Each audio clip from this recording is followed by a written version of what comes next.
Alright guys, welcome to Black Wall Street EDU. Right now we're going to go over some of the fundamentals of trading options. Okay, fundamentals of trading options and why we trade options. So I just wanted to go over some of the things that we look for and some of the basics of trading options, so that when anybody, if you guys were to take my class, at least you'll know when you can hit the ground running. Okay, leverage. Part 1, the most important reason we buy options instead of stocks is leverage. Okay, we purchase a stock for $100, for example. Why purchase a stock for $100 where you can control the stock for $1? You know what I mean? You can buy the option for $1 instead of buying the stock for $100. You know, that's called leverage. And part 2 of leverage, stock versus options. You know, if IBM was trading for $139, it would cost us $695,000 to purchase 5,000 shares.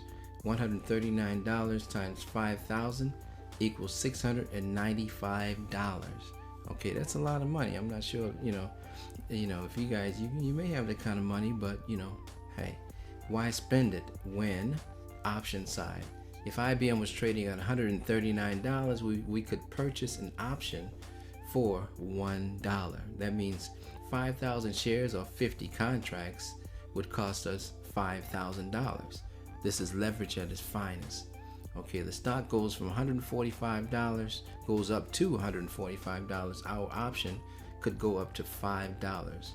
We would then sell the option for a profit. You know what I mean?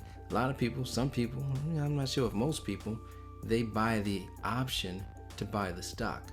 We don't buy the option to buy the stock. We buy the option to sell the option. You know, that's leverage. And I'm not going to get into, all the different types of ways you can make money with options. But to me, this is what I do anyway. Okay, we buy the option to sell the option. Okay, types of options we trade: calls and puts. Okay, when trading options, we found that it's best to keep it simple. We trade 2 types of options. That's it, period. Okay, if you do your research, you would find that there are many different combinations of options, but once again, we just trade puts and calls and puts. Call option: if you thought a stock like Amazon was going to, make a move to the upside, you would purchase a call option. If you thought it was going up to the upside, you would purchase a call option. Put options: if you thought a stock like Apple was going to make a move to the downside, you would purchase a put option. Okay, you would purchase a put option if you thought the stock was going down. Any stock, doesn't matter, Apple, IBM, GMC, GameStop, whatever.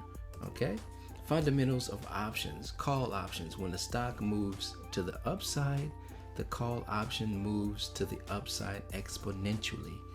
Okay, when the stock moves to the upside, the call option moves to the upside exponentially. So you buy a call when you think a stock is going to move to the upside. Puts: when the stock moves to the downside, the put option moves to the upside exponentially. Please read this closely. You make money on the option when the stock goes down. Yep, that's right. We can make money when the stock goes either way, up or down, even sideways. You know what I mean? But I'm not going to get into that. Okay, let me recap this once again, because this is all we do: calls and puts. When the stock moves to the upside, the call option moves to the upside exponentially. When the stock moves to the downside, the put option moves to the upside exponentially. Okay, so we make money when the stock goes up, we make money when the stock goes down. Okay, what we use when selecting the best options to trade: delta and open interest. Delta tells us how much the option premium would move for every $1 move of the stock. For 1 delta, if IBM moves from $140 to $145, a 1 option premium can move from $1 to $6. That's a $5 move, right? For every $1 move IBM moves, the option price moves $1 also. So for every $1 move IBM makes, the option moves $1. Okay, if we had a delta of 50.50, a delta of 0.50, okay, that means if Apple moves from $200 to $205, a $1 option premium can move from $1 to $3.50. If it had a delta of 0.50, for every $1 move Apple makes, the option moves 50 cents. Okay, delta, that's it, it's basic. You know, if you had a delta of 0.20, for every $1 move a stock moves, the option moves 0.20. You know, that's it. You know, it tells you how much the premium will move if the stock moves $1. Okay, another thing that we look at is open interest. Now, open interest tells us how many people are trading that particular option. Okay, side note, I never trade options with less than 500 open interest, because you know, if you do that, you got to have somebody to sell the option to. So if you got an open interest of 90, then you know those people can bounce. Next thing you know, you don't have nobody to sell the option to. Okay, so you got to open. You know, if you got an open interest of 20, then that's not enough people, you know, involved in that particular trade to make it a safe trade. Okay, so you know, make sure you trade with an open interest of 500 or more. Some exceptions, but you know, just make that a rule of thumb. Okay, when traders notice unusually high open interest, this is known as unusual activity. You'll hear this a lot on CNBC and some of the news networks, CNN or whatever. A lot of professional traders, they like to look for unusual activity. This can be a good thing. Okay, professional traders love to trade options with unusual activity because they are led to believe someone knows something they don't. Okay, you know, it's whatever for me because I'm gonna make money in options anyway. But I mean, as long as you know, trade your options with a 500 open interest, you know, I can see an open interest of 22,000. Okay, you know, and I'll still trade an open interest of 7,000 and still, you know, make $5,000, $10,000, $20,000 on whatever trade I'm doing. Okay, so that's open interest. Okay, contracts versus shares. Options are purchased in 100 share increments known as contracts. One contract is 100 shares of a particular option. 10 contracts is 1,000 shares. 10 times 100 is 1,000. 50 contracts is 5,000 shares. 50 times 100. Okay, that's it. So if you go out there and buy, you know, 10 contracts, that means you're buying 1,000 shares.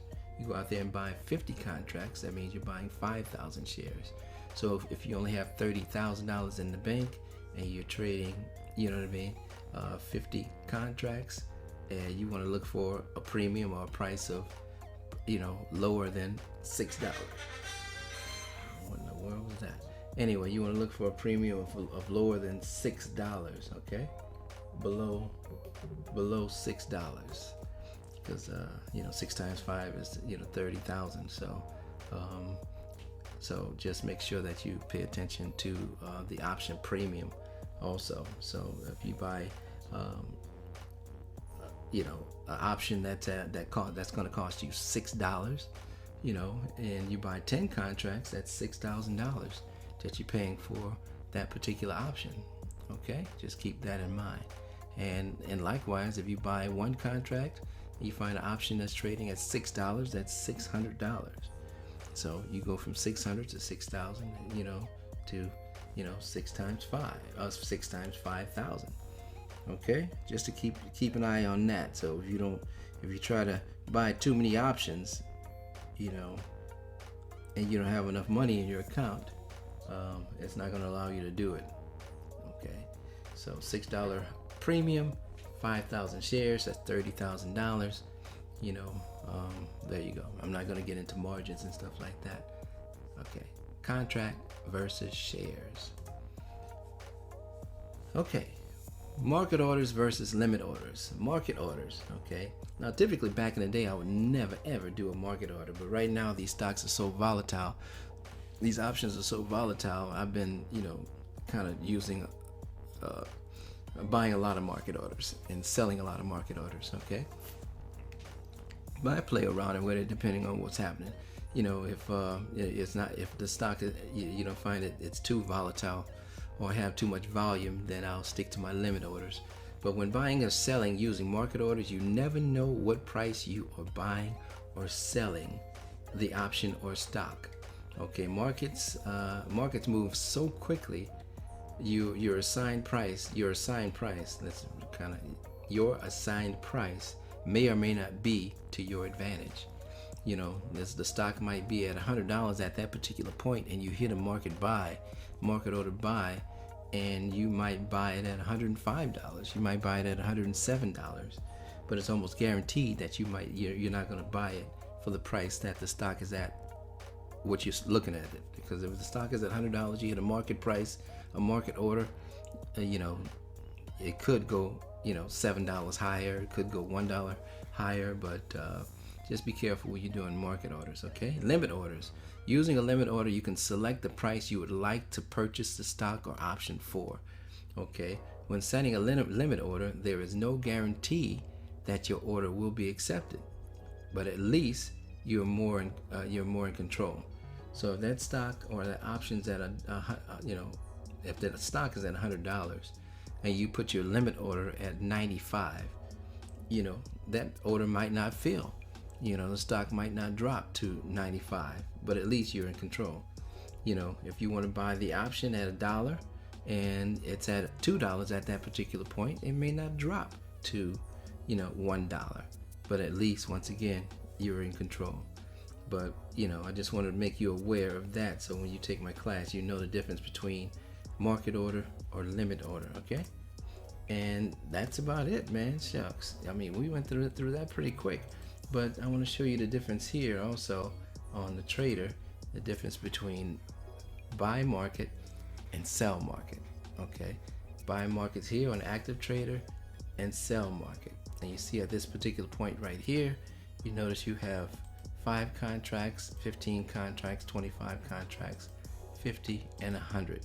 That's because I set it up on the right hand side that we're trading options and not stocks. Okay, so options and not stocks. And you notice along here, if I scroll along here, you have buy limit. Okay, buy limit, buy limit, buy limit. So if you set your buy limit orders, you can select your price. If I click on this buy limit, it'll select that price. Select here sell limit, you can select the price that you want to sell for also on the right hand side. Okay, now let's go over to the options side, and you see on this side you have calls and you have puts. And the only tabs that we're going to actually use when we're trading with me is trade, active trader, all products, active trader, all products. That's it. Those are the only 2 tabs that we're going to use. Okay, so you look on your left hand side is calls, on your right hand side is puts, and along here you notice that the delta along here, and you notice open interest along here. And you remember me telling you about an open interest of 500. You see an open interest of 1,000 right here, and a delta of 45. So that means for every $1 move that IBM makes, this option premium is going to move 45 cents. Okay, it's going to move 45 cents. It's option premium right here. Remember, you always buy at the ask and you sell at the bid. That's really not important right now because, like I said, we're going to make a profit anyway. But so that's the delta along the left hand side when you set it up like I do, and this is the open interest right here. Okay, delta, and you notice it goes from a delta of 92 all the way down to a delta of 1. This is 0.01. Deltas actually go up to, if you look at the put side, goes up to $1.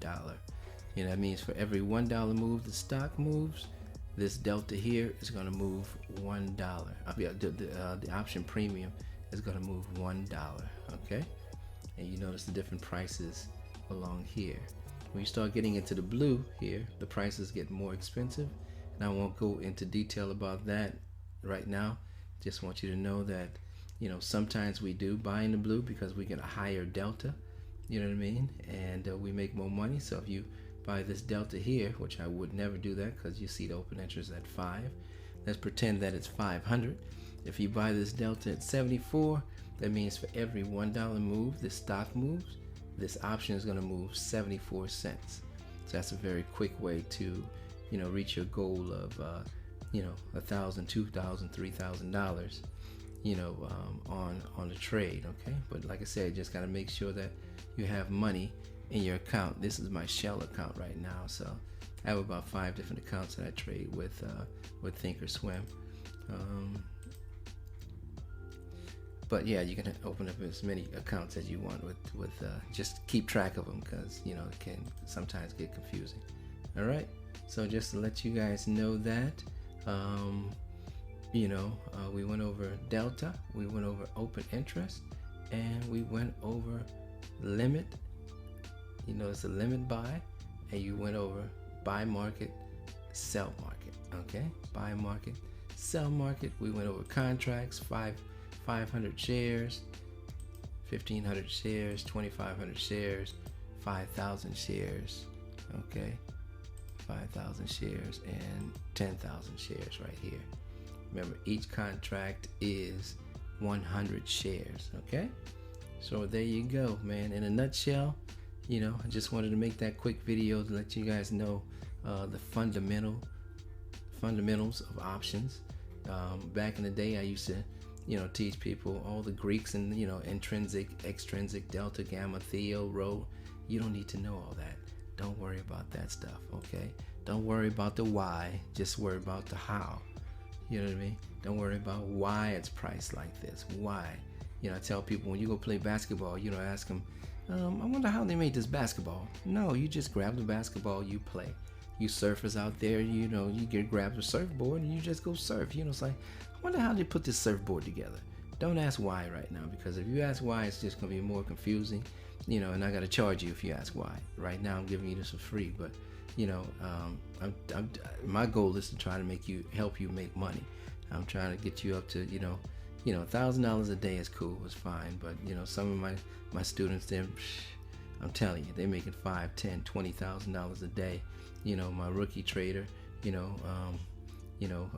he's making, I don't even tell you what he's making, 34,000, and I'm being modest, but yeah. So thanks for joining Black Wall Street EDU. If you guys got any questions, let me know. Shoot me an email. Give me a call. Hey, till next time.